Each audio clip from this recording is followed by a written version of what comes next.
El Cid Campeador, España. ¿Qué representa este personaje para la historia y la literatura española? Partiremos de la población de Lozoya, la vieja villa de Lozoya. Hablaremos del argumento del Cid Campeador. Este poema se divide en 3 cantares. El poema de Mío Cid narra las aventuras y desventuras del Cid Campeador, desde el destierro dispuesto por el rey de Castilla y de León, Alfonso VI, hasta su triunfo final. Aquí vemos al río Duero, que marca el límite que debía cruzar el Cid cuando se retirara de Castilla. El poema se divide entonces en 3 partes o cantos.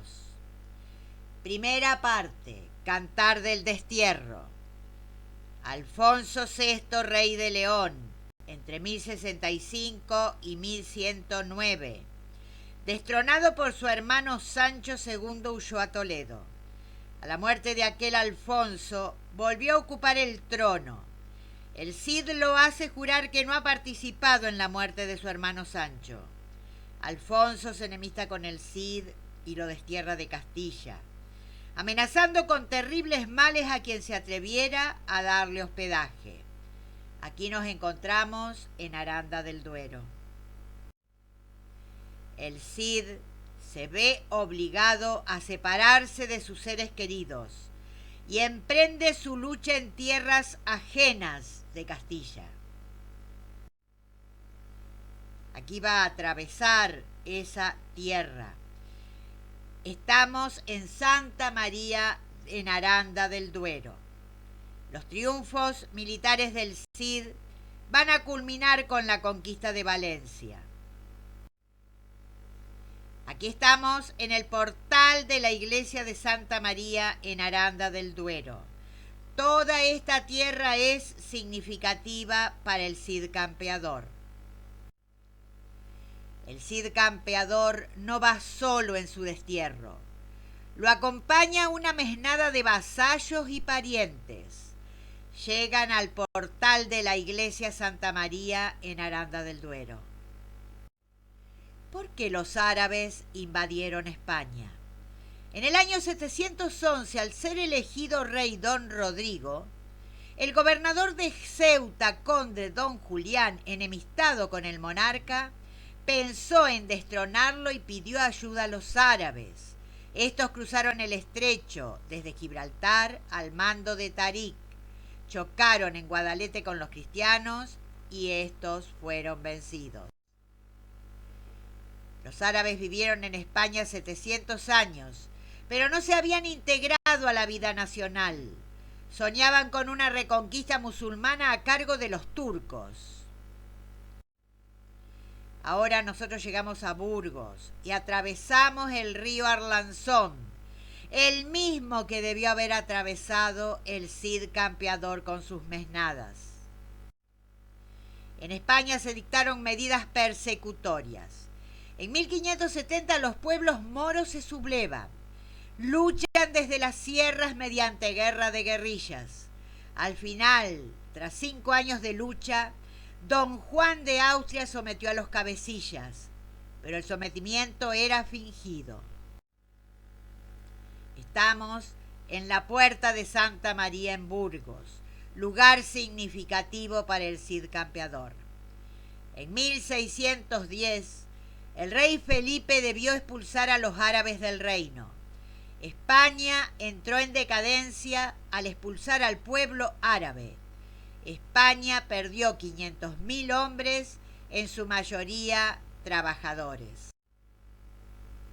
Ahora estamos en la Catedral de Burgos, lugar muy significativo para el Cid Campeador. Sus restos se encuentran enterrados en esta catedral. En 1590 el reino de Aragón pretendió conservar su autonomía. Se ataca Zaragoza y desde allí ya no había más reinos, sino una sola España. Estamos en la iglesia Catedral de Burgos. En 1568 muere Felipe II en el Escorial. Comenzaba la agonía del poderío español. España se había adormecido en sus riquezas. Nos encontramos en la plaza frente a la Catedral de Burgos.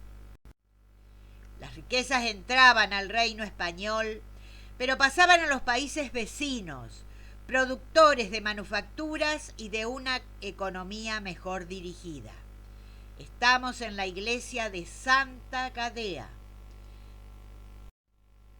Esta es la iglesia de Santa Gadea. En esta iglesia, el rey Alfonso VI juró ante el Cid Campeador no haber participado en la muerte de su hermano Sancho. Los reinados siguientes, el de los Austrias menores, que fueron Felipe III, Felipe IV y Carlos II, se encargarán de fulminar el poderío tan duramente conquistado de España. Este es el arco de Fernán González, quien había sido un importante conde que también luchó por las tierras españolas. Esta foto se refiere al lugar de nacimiento del Cid Campeador.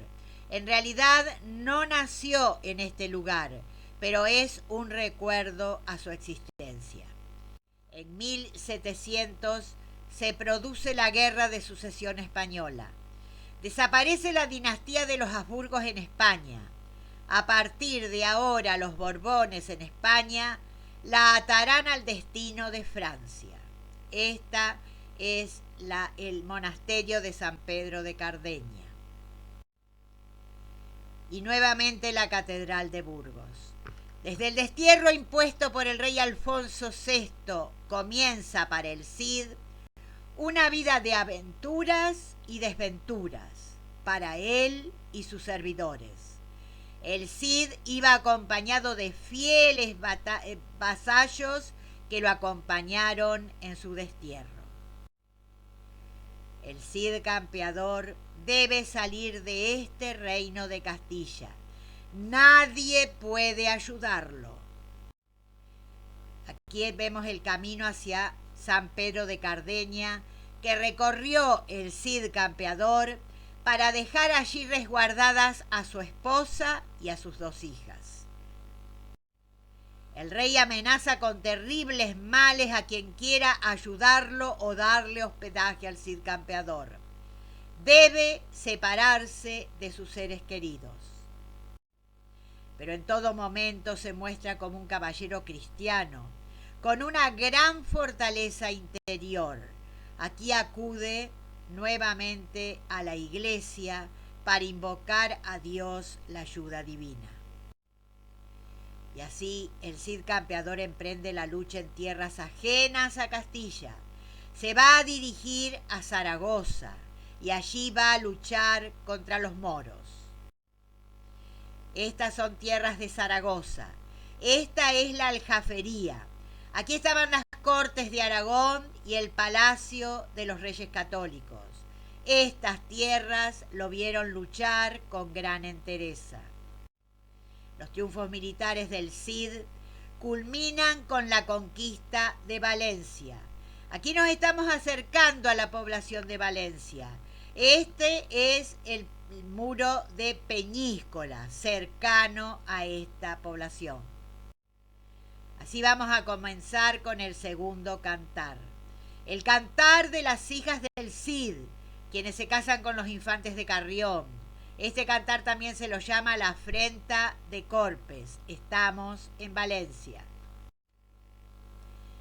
El Cid, cuando llega a esta población, en lugar de proclamarse rey de Valencia, decide ofrecer la ciudad al rey Alfonso, quien había tenido una actitud muy injusta hacia él.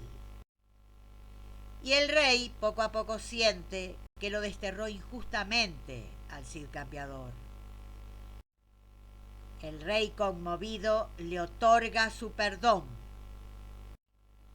El rey Alfonso VI facilita las bodas de las hijas de don Rodrigo, el Cid Campeador, con 2 nobles castellanos, los infantes de Carrión. Esta es nuevamente la población de Valencia. Los infantes de Carrión dan repetidas muestras de cobardía en la corte del Cid. Los infantes de Carrión se ganan el desprecio general. Los condes de Carrión deciden vengarse, pues se han sentido humillados con respecto al Cid Campeador. Ahora estamos recorriendo tierras de Granada ocupadas por los musulmanes. Los infantes de Carrión en el Robledal de Corpes humillan y maltratan a las hijas del Cid y las abandonan. Aquí estamos llegando al tercer cantar. Y ahora estamos recorriendo tierras de Toledo, porque en estas tierras el Cid Campeador recupera la honra. Las hijas del Cid son salvadas y se repara judicialmente el hecho. El poema finaliza con unas nuevas bodas para las hijas, doña Elvira y doña Sol. Las casan con los infantes de Navarra y de Aragón, descendientes de reyes. La adhesión del Cid al rey Alfonso, pese a las injusticias, es inquebrantable. Esta es la población de Toledo. En 1081, el rey destierra al Cid Campeador por primera vez y en 1089 por segunda, y nadie se atrevió a ayudarlo. Con respecto al Cid, tuvo que abandonar el reino de Castilla. Antes de irse fue a la catedral a pedir ayuda divina. Allí muestra su alto espíritu de religiosidad. Y también se había dirigido al monasterio de San Pedro de Cardeña, a donde había dejado resguardadas a su esposa y a sus hijas. En esta despedida se nota un tono sumamente afectuoso y triste.